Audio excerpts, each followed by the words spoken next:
नया दिन, नई खबर, हर बड़ी खबर पर हमारी नजर। खबर जिसका हम पर, आप पर और देश की सियासत पर होगा असर, और इस बड़ी खबर के हर पहलू पर बजेगा नगाड़ा, क्योंकि यह है जनता का अखाड़ा। नमस्कार, मैं हूं आनंद नरसिम्हन।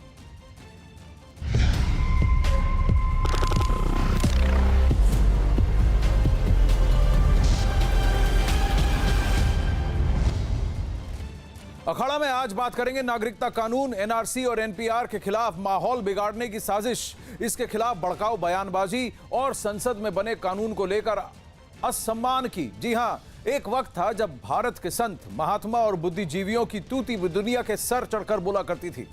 आज वो दौर है जब भारत के कई बुद्धिजीवियों पर लोगों को गुमराह करने और अपने ही देश के कानूनों के खिलाफ आम जनता को भड़काने के आरोप लग रहे हैं। ऐसी ही एक बुद्धिजीवी हैं अरुंधति राय। अरुंधति राय वैचारिक रूप से लेफ्ट की विचारधारा के करीब हैं, लेकिन अपनी विचारधारा के विरोधियों के लिए उनके मन में रत्ती भर भी सम्मान नहीं है। कभी मोदी सरकार को जो है पूरी तरह से असहिष्णु, इंटॉलरेंट कह देती है या असहिष्णु कह देती है, और इस टीम की वो चैंपियन रही हैं। अरुंधति राय खुद कितनी इंटॉलरेंट है उसे उनके बयान से ही समझा जा सकता है। कल अरुंधति राय दिल्ली विश्वविद्यालय में थी। वहां वो नागरिकता कानून के खिलाफ हो रहे विरोध प्रदर्शन में हिस्सा ले रही थी। जी हां, इस मौके पर उन्होंने छात्रों को नागरिकता कानून के खिलाफ जो कुछ कहा वो बेहद आपत्तिजनक था। अरुंधति राय ने एनपीआर को एनआरसी का हिस्सा बताते हुए कहा कि सब सरकारी कर्मचारी जानकारी मांगने आपके घर आए, और जब सरकारी कर्मचारी जानकारी मांगने आपके घर आए तो उन्हें गलत जानकारी दीजिए, अपना नाम गलत बताइए और पता 7 रेसकोर्स रोड बताइए। 7 रेसकोर्स रोड यानी 7 लोक कल्याण मार्ग, प्रधानमंत्री का सरकारी निवास। सुनिए अरुंधति राय ने क्या कहा। वैसे हमको लड़ना चाहिए, रोज लड़ना चाहिए, लेकिन इनके खिलाफ हम 4 साल रोज हम नहीं लड़ सकते ना, तो क्या करेंगे हम। एक तो इनको 4 साल देना नहीं चाहिए, लेकिन हमारे पास एक प्लान भी होना चाहिए। जब आपके घर में आएंगे एनपीआर लेके, जब आपको अपना नाम पूछेंगे, आप कोई दूसरा नाम दे दो, हम लोग 5 नाम तय करते हैं। देश के लिए जरूरी है एनपीआर। देश की प्लानिंग, सरकार की तरफ से जो योजना बनती है उसके लिए बहुत महत्वपूर्ण है एनपीआर, साथ ही उसके साथ सेंसस। अब अरुंधति रॉय ने क्या कुछ कहा वो आपने सुना, लेकिन हमने अरुंधति रॉय के भाषण का पूरा हिस्सा आपको नहीं सुना भी नहीं सकते, क्योंकि ये भाषण नहीं बल्कि जनता के आदेश पर बनी सरकार के खिलाफ नफरत का पुलिंदा है। जी हां, उन्होंने इस भाषण के दौरान कई अपमानजनक शब्दों का प्रयोग किया। उन्होंने लोगों से एनपीआर में गलत नाम, पता और दूसरी जानकारियां भरने की अपील की। अरुंधति ने बेहद तल्ख अंदाज में सरकार की आलोचना करते हुए कहा कि नॉर्थ ईस्ट में जब बाढ़ आती है तो माँ अपने बच्चों को बचाने से पहले अपनी नागरिकता के साथ दस्तावेजों को बचाती है, क्योंकि उसे मालूम है कि अगर कागज बाढ़ में बह गए तो फिर उसका भी यहाँ रहना मुश्किल हो जाएगा। अरुंधति के भाषण का एक अंश हम आपको दोबारा सुनाते हैं, लेकिन इस बार हम वो हिस्सा नहीं सुनाएंगे जो सुनाने लायक नहीं। वैसे हमको लड़ना चाहिए, रोज लड़ना चाहिए, लेकिन इनके खिलाफ हम 4 साल रोज हम नहीं लड़ सकते ना, तो क्या करेंगे हम। एक तो इनको 4 साल देना नहीं चाहिए, लेकिन हमारे पास एक प्लान भी होना चाहिए। जब आपके घर में आएंगे एनपीआर लेके, जब आपको अपना नाम पूछेंगे, आप कोई दूसरा नाम दे दो, हम लोग 5 नाम तय करते हैं। ये कैसी गैर जिम्मेदाराना हरकत कर रही है अरुंधति राय। देश हित की बात को, देश को बरगलाने का और देश की जनता को बरगलाने का काम कर रही हैं, जबकि देश हित की बात है नेशनल पॉपुलेशन रजिस्टर, और इस पर कई बीती सरकारों ने सहमति भरी है। खुद यूपीए ने इसे 2010 में इसको किया था। तब कहा गया था कि ये एक लैंडमार्क एक्सरसाइज है। नागरिकता कानून, एनआरसी और एनआरपी से जुड़ी तमाम खबरों और उसके हर पहलू पर बात करने के लिए हमारे साथ मौजूद हैं दिल्ली से विक्रांत यादव, हैदराबाद से संजय तिवारी और दिल्ली से संदीप बोल। विक्रांत से सबसे पहले बात करेंगे। विक्रांत, ये तो गैर जिम्मेदाराना हरकत हुई। अगर लोग गलत इंफॉर्मेशन देंगे तो कल को इसी इंफॉर्मेशन के बेसिस पर उनसे सवाल पूछे जाएंगे, और जब उनको बाहर खटगरे में खड़ा किया जाएगा, जब उनसे सवाल पूछे जाएंगे, तब यही अरुंधति रॉय कहेगी देखिए इनके मानवाधिकार छीने जा रहे हैं।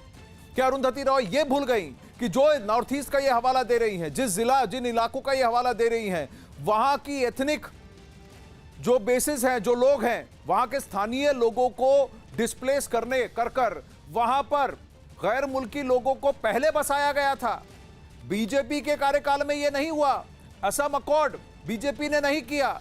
31 दिसंबर 2014 से पहले जो यहां आ चुके हैं उन पर, उनके लिए बना है सीए। ये सारी जो बातें हैं, इन पर अरुंधति रॉय ने क्यों नहीं गौर फरमाया? क्यों लोगों को बरगलाने की, बहलाने का काम कर रही हैं?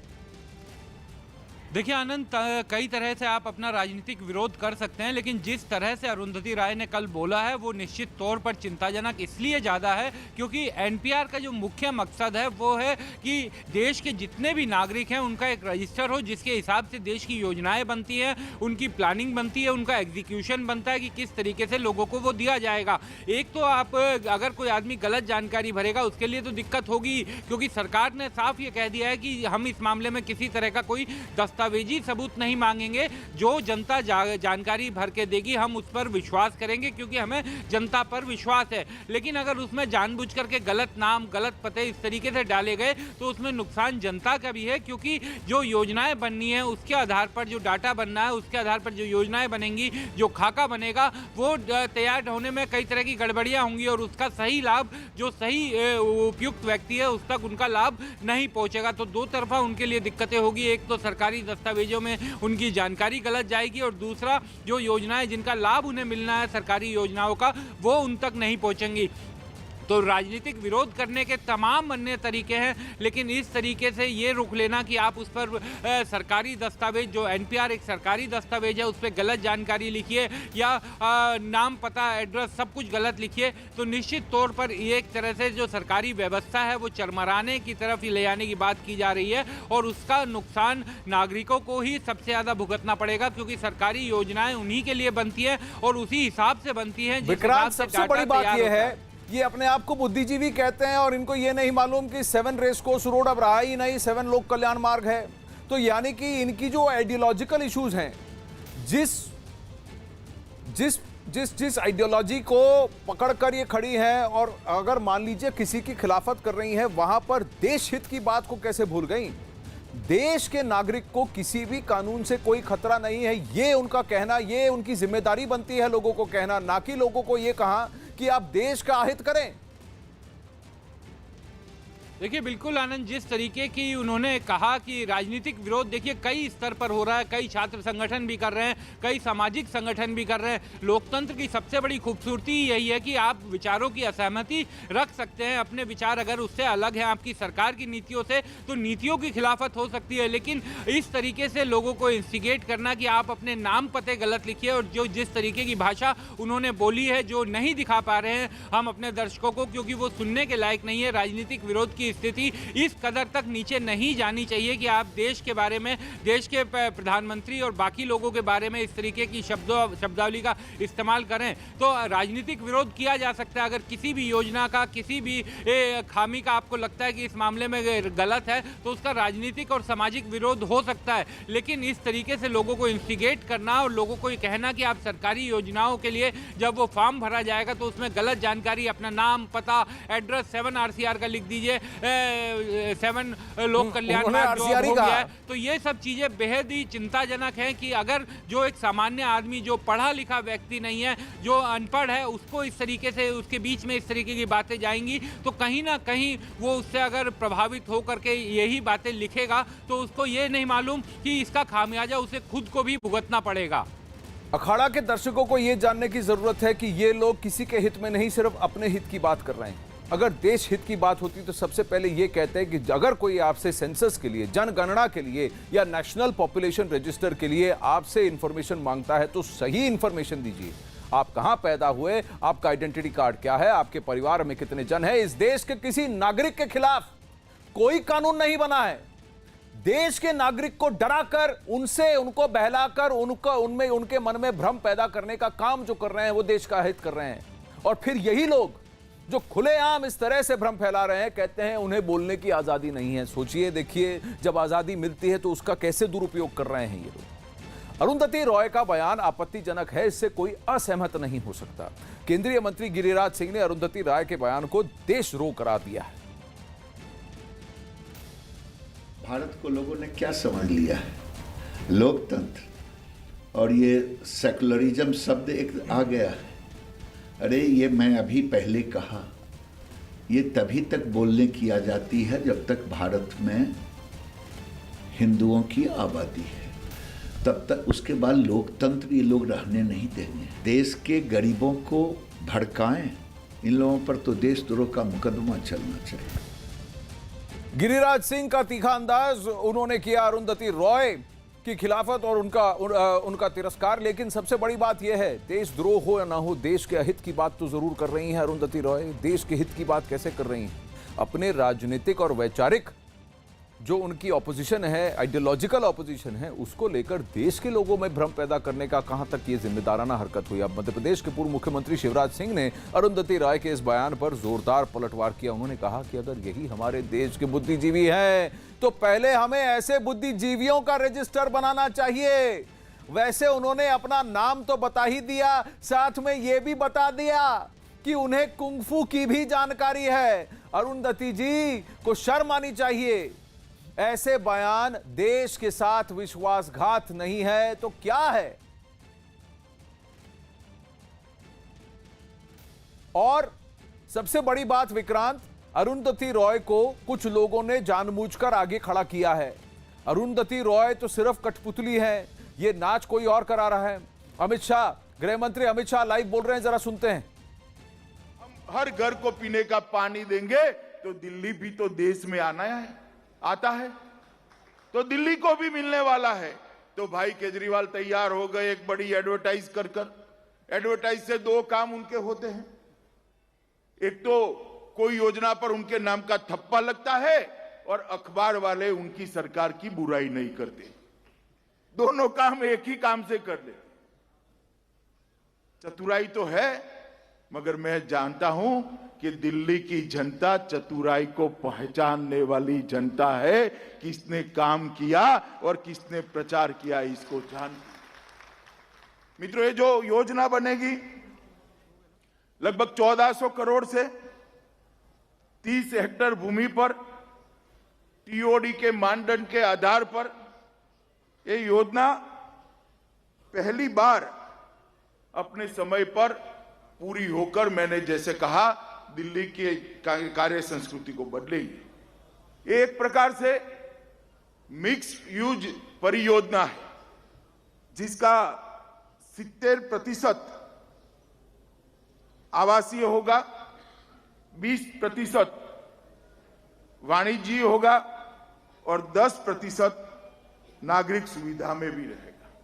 यहां पर गरीबों के लिए भी मकान बनाए जाएंगे। मेट्रो की पिंक और वायलेट लाइनें दोनों इसके अंदर से होकर ही गुजरेगी और विकास के लिए लगभग 25 हेक्टेयर भूमि इसके लिए उपलब्ध होगी। सामान्य वर्ग के लिए लगभग 4526 यूनिट और ईडब्ल्यूएस के लिए 2088 मकान करेंगे और लगभग 1108 और 522 नए मकानों की भी इसके अंदर योजना की है। 30% हिस्से को ग्रीन। कड़कड़दुमा में बोल रहे हैं अमित शाह। चलिए अखाड़ा में आगे बढ़ते हैं, बात करते हैं उन लोगों की जो अपने आप को बताते हैं बुद्धिजीवी, कहते हैं कि हम देश के लिए काम कर रहे हैं, लेकिन बात देश के अहित की करते हैं, देश के नागरिकों को भड़काते हैं, उनमें भ्रम पैदा करते हैं। केंद्रीय मंत्री मुख्तार अब्बास नकवी ने नागरिकता कानून और एनपीआर के विरोध पर विपक्ष पर निशाना साधा है। नकवी ने कहा कि विपक्ष लोगों को गुमराह करने की कोशिश कर रहा है। ये शुद्ध रूप से फेक एंड फैब्रिकेटेड कहानियां गढ़ी जाती हैं और जिस तरह से सांप सीढ़ी का खेल खेला जाता है, एक से गिर पड़े तो दूसरी पे चढ़ने की कोशिश हो रही है, दूसरे से गिर पड़े तो तीसरे पे चढ़ने की कोशिश हो रही है। और हर कोशिश के पीछे मकसद और मंशा ये है कि देश के लोगों को गुमराह करो, देश में बिखराव और टकराव का माहौल पैदा करके अपनी सियासी रोटियां सेको।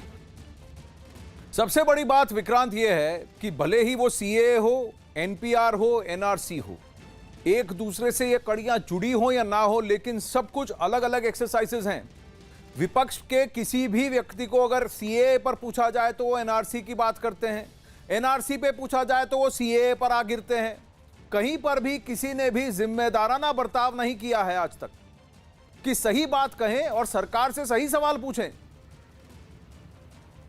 देखिए आनंद, यही विपक्ष का सबसे बड़ा आरोप है। उसका ये कहना है कि सीए, एनपीआर, एनआरसी ये तीनों चीज़ें इंटरलिंक्ड हैं, और जबकि सरकार की तरफ से बाकायदा प्रधानमंत्री सामने आए, उनकी बातें सामने आई, गृह मंत्री का सामने बयान आ गया, बीजेपी के तमाम नेता बयान दे रहे हैं और उनका ये साफ कहना है कि एनपीआर का एनआरसी से कोई लेना देना नहीं है और एनआरसी के बारे में अभी तक कोई भी प्रक्रिया किसी भी स्तर पर शुरू नहीं हुई है, ना ही सरकार के भीतर चर्चा हुई है, ना ही किसी और तरह से चर्चा हुई है।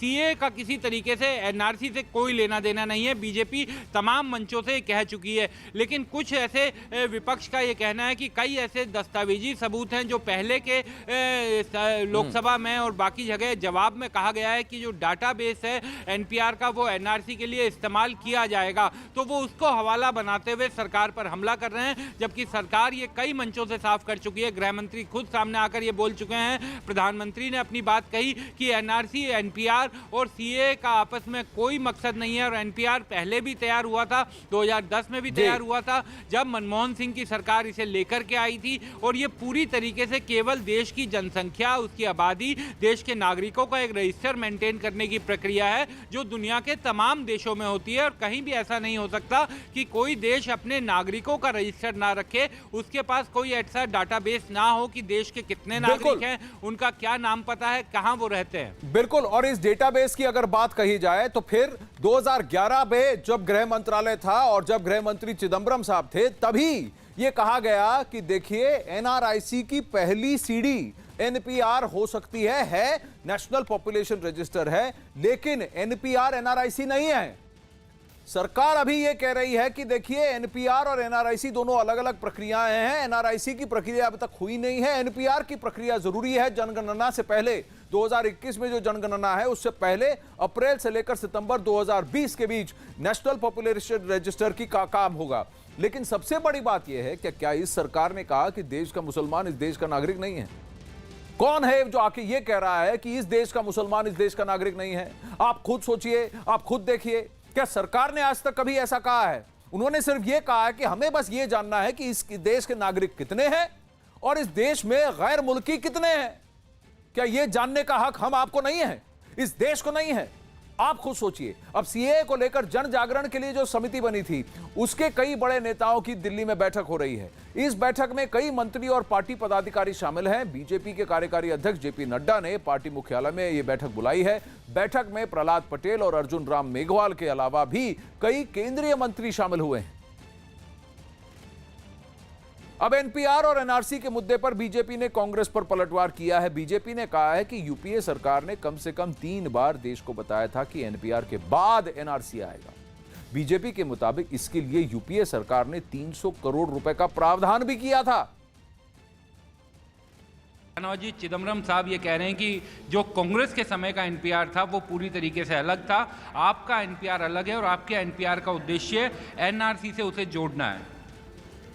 देखिए, कांग्रेस पार्टी जब एनपीआर लेकर आई थी वो ज़्यादा ख़तरनाक था। उसमें वो एनआरआईसी की का जिक्र किया था, वो सब कागजात हैं। हम जो एनपीआर लेकर आए हैं उसका एनआरसी से कोई संबंध नहीं है। कांग्रेस पार्टी को देश से माफ़ी मांगनी चाहिए कि वो देश को गुमराह कर रही है। जिस तरह की भाषा कांग्रेस के नेता बोल रहे हैं, जिस तरह की ज़बान वो बोल रहे हैं, देश के लोग उनको क्षमा नहीं करेंगे। क्योंकि एक राजनीतिक दल के नाते आपकी जिम्मेदारी है लोगों को समझाने का सही बात, या असत्य की राजनीति करेंगे, झूठ की राजनीति करेंगे, लोगों को भड़काने का काम करेंगे, लोगों को भड़का कर हिंसा के लिए उकसाने का काम करेंगे, ये देश स्वीकार नहीं करेगा। यानी सबसे बड़ी बात यह है, मैं वापस जाऊंगा विक्रांत के पास। विक्रांत ने बातचीत की थी शाहनवाज हुसैन से कि सरकार की तरफ से आज तक किसी भी वर्ग, किसी भी जाति, किसी भी समुदाय को लेकर यह नहीं कहा गया। यह बस कहा गया कि देश के नागरिक और देश में गैर मुल्की कितने हैं ये जानना हम सबका अधिकार बनता है विक्रांत। और दूसरी बात यह है कि 66 लाख आई कार्ड जो है वो यूपीए सरकार के दौरान 2008 के हमलों के बाद 2010-11 में जब एनपीआर की पूरी प्रक्रिया हुई थी उसके बाद दी गई थी। पूर्व जो राष्ट्रपति हैं प्रतिभा पाटिल वो खुद एनपीआर का हिस्सा हैं। देखिए बिल्कुल उस समय एक बड़ा कार्यक्रम हुआ था और उनको एनपीआर में दर्ज किया गया था और वो प्रक्रिया शुरू की गई थी। और अब जो दस्तावेज सामने आए हैं उसके आधार पर बीजेपी का साफ ये कहना है कि जिस समय कांग्रेस ये एनपीआर लेकर के आई थी तो उसका साफ कहना था कि ये एनआरआईसी यानी national register of Indian citizens उसकी तरफ बढ़ने वाला कदम है। और 300 करोड़ रुपए का उसका पूरा एक प्रावधान बनाया गया था किस तरीके से इस पैसे को इस काम में खर्च किया जाएगा। तो ये सभी चीज़ें कांग्रेस के जमाने में की गई थी और बीजेपी का और सरकार का साफ ये कहना है कि उस समय एनपीआर का उद्देश्य एनआरआईसी से जुड़ा हुआ था, लेकिन आज की तारीख में जो एनपीआर किया जा रहा है उसका एनआरसी से कोई लेना देना नहीं है, क्योंकि अभी किसी भी सरकार के किसी भी स्तर पर कहीं पर भी एनआरसी को लेकर के कोई चर्चा अब सीएए, एनपीआर और एनआरसी पर कांग्रेस की एक प्रेस कॉन्फ्रेंस हो रही है दिल्ली में। चुनाव से पहले अजय माकन बोल रहे हैं, आइए जरा जल्दी से सुन लेते हैं। अब जो है भाजपा के झूठ पे आते हैं। भाजपा ने पिछले 5 साल में कहीं पर भी यूजुअल रेजिडेंट की बात ही नहीं करी है। हमेशा पब्लिक मीटिंग के अंदर भी 24 अप्रैल 2019 को प्रधानमंत्री ने बंगाल के अंदर बोलते हुए चाहे या अमित शाह ने पार्लियामेंट या बाहर, हमेशा उन्होंने एनआरसी की बात करी है। एनपीआर की तो बात ही कभी भी नहीं हुई। उन्होंने हमेशा ये कहा है और इनके अपनी पार्टी के वर्किंग प्रेसिडेंट ने भी हमेशा ये कहा है कि सिटीजनशिप अमेंडमेंट एक्ट के बाद हमारा अगला कदम एनआरसी। एनपीआर की तो बात ही नहीं करी। एनपीआर की बात तो आप सबके सब लोगों ने भी, मैंने तो क्योंकि इन्वॉल्व था इसलिए मुझे पता था एनपीआर क्या है और पहले से, लेकिन आप सब लोगों ने भी एनपीआर का ज्यादातर लोगों ने अभी सुना होगा 4 दिन पहले जब कैबिनेट का डिसीजन है। हम लोगों ने जब एनपीआर बनाया तो ये मैं आप लोगों को व्हाट्सएप में भी आया होगा, ये मैनुअल है एनपीआर का फर्स्ट पेज है और आपको हम 2 पेजेस भेज रहे हैं। इसमें पूरा का पूरा मैनुअल 48-49 पेजेस का है। तो ये मैनुअल का कवर पेज है और इसके बाद में इंट्रोडक्शन का फर्स्ट पेज है जिसके अंदर objectives of NPR, utility of NPR और लीगल प्रोविजंस, ये 3 बहुत इंपॉर्टेंट चीजें।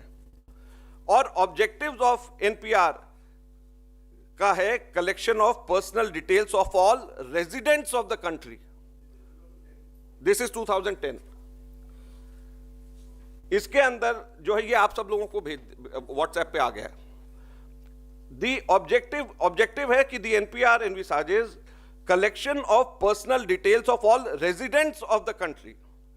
यूटिलिटी ऑफ एनपीआर का है, इसमें कहीं पर भी एनआरआईसी क्रिएट करने की यूटिलिटी ऑब्जेक्टिव कहीं पर पूरे के पूरे मैनुअल के अंदर, मैंने पीडीएफ में सर्च मार के बार बार देखा है, कहीं पर भी एनआरआईसी का जिक्र इसमें नहीं है। आप लोग भी इसको देख सकते हैं। अजय माकन ये कह रहे हैं कि हमने तो सिर्फ देश के नागरिकों की बात की और बीजेपी देश में घुसपैठियों की बात कर रही है। अब आप देखिए सिक्के के 2 पहलू हैं, एक नागरिक है और एक घुसपैठिया है। अगर आप कांग्रेस पार्टी ये कहती है कि देखिए 2010 में तो हमने बस देश के नागरिकों को पहचान करने की और उनके पहचान करने की बात की थी कि जो देश के रेजिडेंट हैं, नागरिक हैं, उनकी पहचान करेंगे, तो फिर आपको ये पहचान नहीं होती कि देश में कौन घुसा हुआ है? तो देश के नागरिक की पहचान तो हर कोई करेगा एनपीआर के जरिए। और अजय माकन साहब ये क्यों नहीं कहते कि 2003 के सिटीजनशिप अमेंडमेंट एक्ट में ये बात हो गई थी और 2004 के दिसंबर 2004 के नोटिफिकेशन में यूपीए सरकार ने इस पर हामी भरी थी और इसको कहा था कि एक ऐतिहासिक मूव है। तो कांग्रेस करे तो ऐतिहासिक और ये सरकार करे तो वो सांप्रदायिक। ये कैसे सही हो गया, ये सबको बताने की जरूरत है, क्योंकि ये जो पढ़ रहे हैं एनपीआर की, ये नोटिफिकेशन जुलाई 2019 में इस सरकार ने भी इसी नोटिफिकेशन को जारी किया था। कहा कि जिस तर्ज पर 2010-11 में हुआ था वैसी तर्ज पर सेंसस यानी जनगणना 2021 से पहले इसे भी किया जाए। चलिए आगे बढ़ते हैं। मैं इसीलिए कह रहा हूं, भ्रम फैलाने का काम बहुत हर कोई करेगा। राजनीतिक रोटियां सेकने के लिए क्या देश के अहित की बात की जा सकती है? यह सवाल हमें और आपको सोचने की जरूरत है। एक तरफ नागरिकता कानून के विरोध के लिए धर्म के को मुद्दा बनाया जा रहा है, तो दूसरी तरफ इसी माहौल में राष्ट्रीय स्वयंसेवक संघ के सरसंघ चालक मोहन भागवत का बयान आया है। हैदराबाद में मोहन भागवत ने हिंदुत्व और धर्म को लेकर आरएसएस का नजरिया साफ किया। भागवत ने साफ साफ कहा कि राष्ट्रीय स्वयंसेवक संघ भारत के सभी 130 करोड़ की जनता को हिंदू समाज मानता है, चाहे वे किसी भी धर्म और संस्कृति के हों। आरएसएस प्रमुख ने कहा कि भारत माता का सपूत, चाहे वो कोई भी भाषा बोले, चाहे वो किसी भी क्षेत्र का हो, किसी स्वरूप में पूजा करता हो या किसी भी तरह की पूजा में विश्वास नहीं करता हो, वो एक हिंदू है। अपने देश को परम वैभव संपन्न बनाने वाला, अपने देश को विश्व गुरु बनाकर विश्व को सुख शांति का नया रास्ता दिखाने वाला भारतवर्ष जिसके कर्तृत्व से खड़ा होगा, ऐसा संगठित हिंदू समाज। मैं हिंदू कहता हूं तब किसी को छोड़ता नहीं, क्योंकि संघ जब हिंदू कहता है तो उसको पीछे तीन बातें हैं। जो भारत को अपनी मातृभूमि मानता है, भारत के जन जल जंगल जमीन जानवर सहित भूमि पर प्रेम करता है, उसकी भक्ति करता है। इस भारत की सर्वसमावेशक, सर्व स्वीकार करने वाली उदार मानवता संस्कृति को जो अपने जीवन में उतारने का प्रयास करता है, और भारत की यह नीति पूर्वक संस्कारों को, अनुशासन को मानने वाली, मनुष्य जीवन में मंगल सृजन करने वाली, संपूर्ण सृष्टि को मित्र भाव से कल्याण की ओर अग्रसर करने वाली यह जो श्रेष्ठ संस्कृति है, देश काल परिस्थिति अनुरूप आचरण का जो अपने जीवन में आचरण करके पुरस्कार करता है। ऐसा कोई भी हो, किसी भी भाषा का बोलने वाला हो, किसी भी प्रांत का रहने वाला हो, किसी भी उपासना पद्धति में पूजा करने वाला हो या किसी की पूजा न करने वाला हो, वह भारत माता का पुत्र हिंदू है। और इस अर्थ में हमारा 130 करोड़ लोगों का पूरा समाज संघ के लिए हिंदू समाज है। संघ तो सबको अपना मानता है, संघ सबका भला चाहता है। बहुत बड़ा बयान मोहन भागवत का, जब कुछ ऐसे बुद्धिजीवी हैं संजय तिवारी जो ये कह रहे हैं कि ये पूरी जनगणना, ये पूरा एनआरसी, एनपीआर और सीएए का उद्देश्य संघ का एजेंडा है, देश में से एक प्रत्येक समुदाय को बाहर करने का। जबकि संघ का कहना है कि हम तो सबको साथ लेके चलते हैं, जो भारत को अपना देश मानता है वो हमारा है।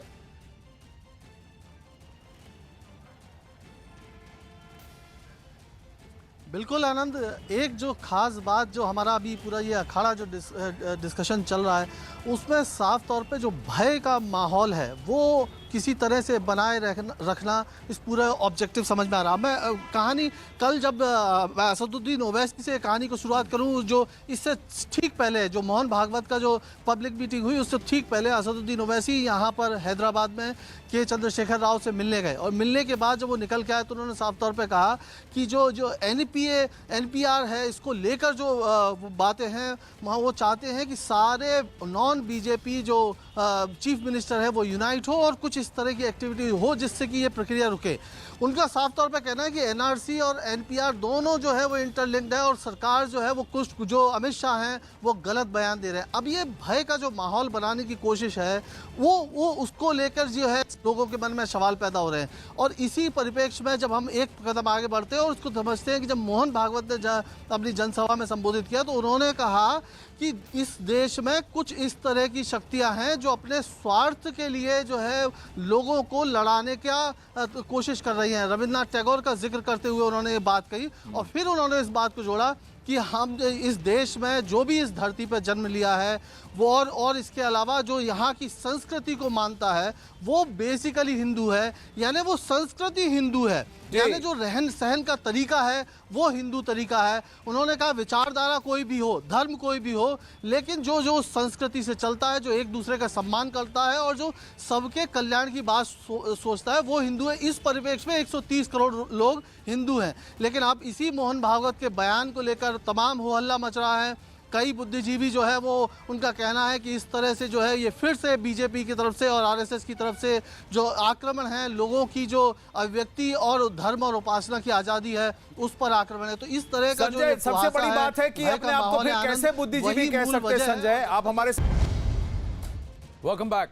देश में इन दिनों धर्म के नाम पर हंगामा मचा हुआ है। इस पर भी मोहन भागवत ने आरएसएस का नजरिया साफ किया।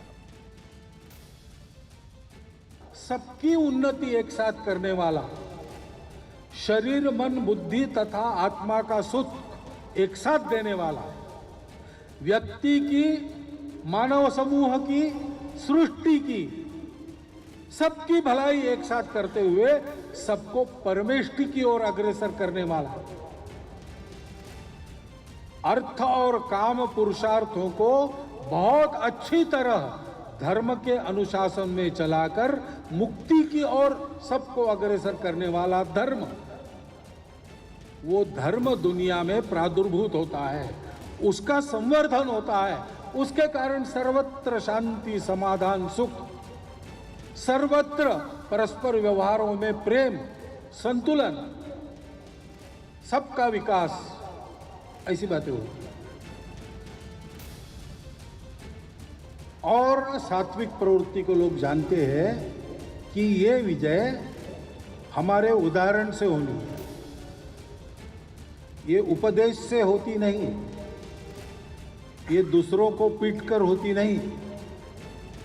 अंधेरा भगाना है तो अंधेरों को लाठियों से पीट पीट कर अंधेरा नहीं भागता, एक दिया जलाना पड़ता है, अंधेरा अपने आप भागता है। इस विजय के साधक सात्विक लोग स्वयं को उदाहरण के स्वरूप में प्रस्तुत करते और अपने प्रेम से सबको जोड़ने का प्रयास करते। विरोध तो उनका भी होता है, लांछन तो उन पर भी लगाए जाते हैं, बदनाम तो उनको भी किया जाता है, प्रताड़नाएं उनकी भी होती है, हत्याएं भी उनकी होती है और क्वचित अपने को बचाने के लिए उनको संघर्ष भी करना पड़ता है, लेकिन उनके हृदय का प्रेम कभी कम नहीं होता।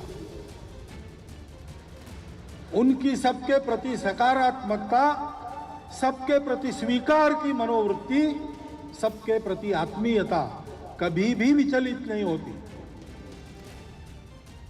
और स्वयं को अच्छा बनाकर अपने करनी से दुनिया को अच्छा बनाने का सतत प्रयास वो कभी नहीं छोड़ते। जो ज्वाला मशाल की जलती है उसको आप उल्टा कर दो तो भी ज्वाला ऊपर ही जाएगी। उस ज्वाला के अनुसार, उसके ही जैसा सात्विक शक्तियों के सद्वर्तन की गति हमेशा उन्नयन की ओर ही रही, परिस्थिति कोई भी रहे।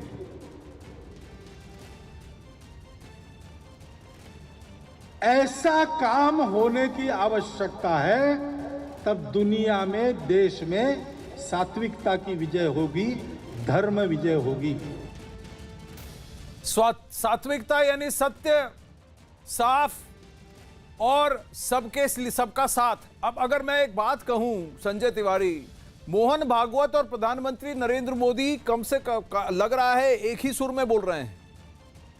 इस बार जब उन्होंने शपथ ग्रहण किया उसके बाद प्रधानमंत्री नरेंद्र मोदी ने कहा सबका साथ, सबका विश्वास बहुत इंपॉर्टेंट है, सबका विकास के साथ सबका विश्वास। अब आज भी जब ये मोहन भागवत की अगर हम बात सुने तो प्रधानमंत्री नरेंद्र मोदी और सरसंघ चालक मोहन भागवत एक ही बात कहते हुए लग रहे हैं, चाहे कितनी भी प्रताड़ना झेलनी पड़े, चाहे जितना भी हमको लोगों की तरफ से हमारे तरफ बातें हों, हम हमारा काम करेंगे। संघ ने अपना मार्ग प्रशस्त किया है और सरकार ने भी अपना मार्ग प्रशस्त किया है, पूरी तरह से साफ किया है।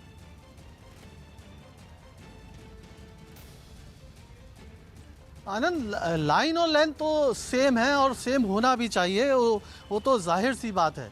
लेकिन ज़्यादा इम्पॉर्टेंट बात जो मुझे कल उनका जब स्पीच हो रही उसमें बात, उन्होंने नाम नहीं लिया, जिक्र नहीं किया, किसी का जिक्र, किसी का नाम लेके नहीं बोले। लेकिन वो बोले कि विजय जो है वो 3 तरह की होती है, और पहली विजय जो है वो आसुरी विजय है, ऐसे जो दूसरों को सताकर अपनी विजय करना।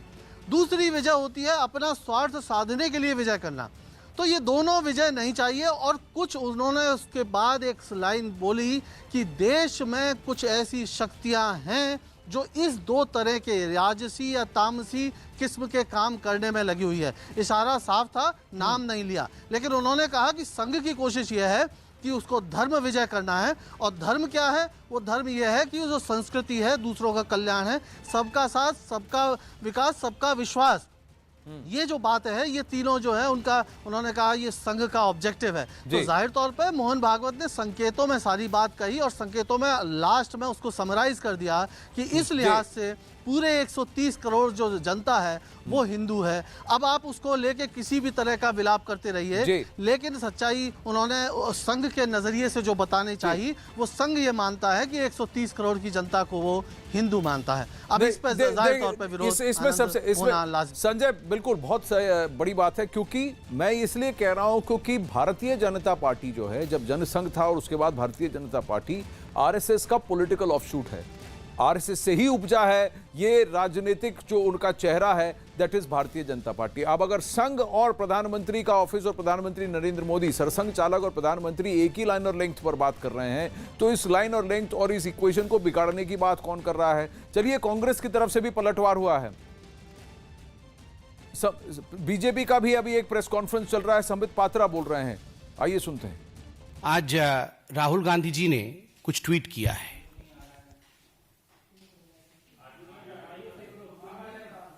ऑडियो आ रहा है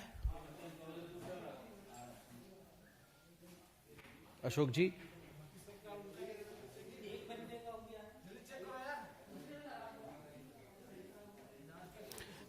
आवाज आ रही है?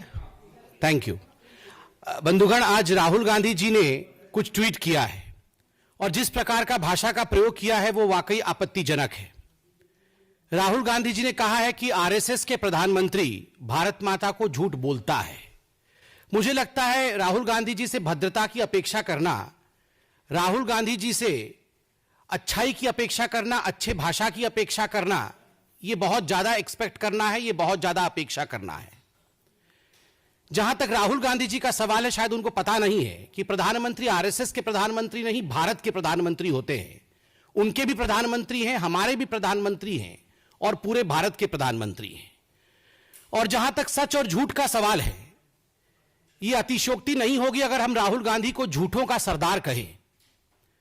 याद होगा आपको कि राफेल के मामले में किस प्रकार से जाके सुप्रीम कोर्ट में खड़े होकर राहुल गांधी जी ने क्षमा याचना की थी, माफी मांगी थी, क्योंकि उन्होंने झूठ फैलाया था, सुप्रीम कोर्ट को लेकर झूठ बोला था। प्रधानमंत्री के एक स्टेटमेंट को लेकर आज राहुल गांधी भ्रम फैला रहे हैं। वो कह रहे हैं प्रधानमंत्री ने झूठ कहा है। प्रधानमंत्री ने क्या कहा था? प्रधानमंत्री ने कहा था कि एनआरसी के तहत भारतीय जनता पार्टी की सरकार ने कोई भी ऐसा डिटेंशन कैंप नहीं बनाया है जिसमें एनआरसी के बाद किसी भी हिंदुस्तान के मुसलमान को रख दिया जाएगा या डिटेन किया जाएगा। ये सारी अफवाहें झूठी हैं, ऐसा कोई डिटेंशन कैंप नहीं है। यह स्वयं प्रधानमंत्री जी ने कहा था। तो इसमें झूठ क्या है? राहुल गांधी और राहुल गांधी जी की पार्टी जिस प्रकार की बातें फैला रही थी कि हिंदुस्तान के मुसलमानों को लेकर डिटेंशन कैंप में रखा जाएगा, हिंदुस्तान के मुसलमानों को देश से बाहर निकाल दिया जाएगा, और एनआरसी के बाद इस प्रकार के detention camp Bharatiya Janata party की सरकार बना रही है, यह पूरी तरह से झूठी थी। और इस झूठ का पर्दाफाश दिल्ली में रामलीला के मैदान में प्रधानमंत्री जी ने किया था। आज राहुल गांधी पूरी तरह से एक्सपोज हुए हैं, तो कहीं ना कहीं झूठ और फरेब का साथ ले रहे हैं। बंधुगण, आज हम इस मंच पे से डॉक्यूमेंट्स के माध्यम से राहुल गांधी और कांग्रेस पार्टी के झूठ को एक्सपोज करेंगे। किसने डिटेंशन कैंप बनाया और कब बनाया? पहला डॉक्यूमेंट जो मैं आपको दिखाने वाला हूं, यह press information bureau, government of India ministry of home affairs का प्रेस रिलीज है, पीआईबी का प्रेस रिलीज 13 दिसंबर 2011। 13 दिसंबर 2011 को सरकार किसकी थी, केंद्र में किसकी थी और आसाम में किसकी थी? राहुल गांधी जी आपके माताश्री की अध्यक्षता में कांग्रेस की सरकार थी। मनमोहन जी केंद्र में प्रधानमंत्री थे और गोगोई साहब आसाम में मुख्यमंत्री थे। और यह प्रेस रिलीज क्या कहता है? 362 illegal migrants sent to detention camps in Assam. The government of Assam has set up 3 detention camps at Golpara, Kokrajhar and Silchar to keep the declared foreigners or illegal migrants till deportation to their place of origin. A total of 362 declared foreigners or illegal migrants have been sent to these detention camps till November 2011. The number of foreigners, illegal migrants sent to detention camps are 221 persons in Golpara, 79 in Kokrajhar and 62 in Silchar. Of this, 78 persons have been deported to their place of origin till November 2011. खुद राहुल गांधी जी की कांग्रेस सरकार ने यह माना है कि 3 detention camp हमने आसाम में खोला है। और कहां खोला है? गोलपारा में, कोकराझार और सिलचर में। और 362 लोग इन डिटेंशन सेंटर में डिटेन किए गए हैं राहुल गांधी जी के सरकार के द्वारा। इससे पहले कि वो डिपोर्ट किए जाएं, उससे पहले वो डिटेन किए गए हैं इन डिटेंशन सेंटर में। अब दूसरा कागज जो मैं आपको दिखाने वाला हूं वह है white paper on foreigners issue, October 20, 2012। यह अक्टूबर 20, 2012 को एक श्वेत पत्र जारी किया था, white paper on foreigners issue. और किसने जारी किया था? यह जारी किया था गवर्नमेंट ऑफ आसाम ने। आप सब ये पेपर देख सकते हैं, ये सब पेपर देख सकते हैं। 2012 में किसकी सरकार थी आसाम में? तरुण गोगोई जी की सरकार थी, ये कांग्रेस की सरकार थी। और इस व्हाइट पेपर में आप देखेंगे पेज नंबर 38, पेज नंबर 38 में 4.4 नंबर क्लॉज में मैंने उस कागज को बड़ा किया हुआ है, एक अलग कागज निकाला हुआ है, पढ़ने में इजी होगा।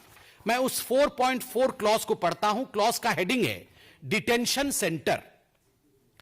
4.4.1 In most cases, it was found that the illegal migrants detected as foreigners by the Foreigners Tribunal under the provision of Foreigners Act 1946 go untraced after they are so detected. कहा गया है कि जो foreigners detect होते हैं foreigners tribal द्वारा, वो अनट्रेस्ड चले जाते हैं, उनको पकड़ा नहीं जा पाता है।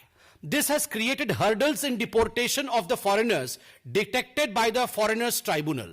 To impose restriction in the movement of the detected foreigners and requiring them to reside in a particular place immediately after they are so detected, and to ensure that such persons do not perform the act of vanishing, ऐसे लोग गायब न हो जाएं, it was decided to set up detention centers to keep such foreigners till they are deported to their country of origin. मतलब आसाम की सरकार ने डिसाइड किया। आगे लिखते हैं, the government of India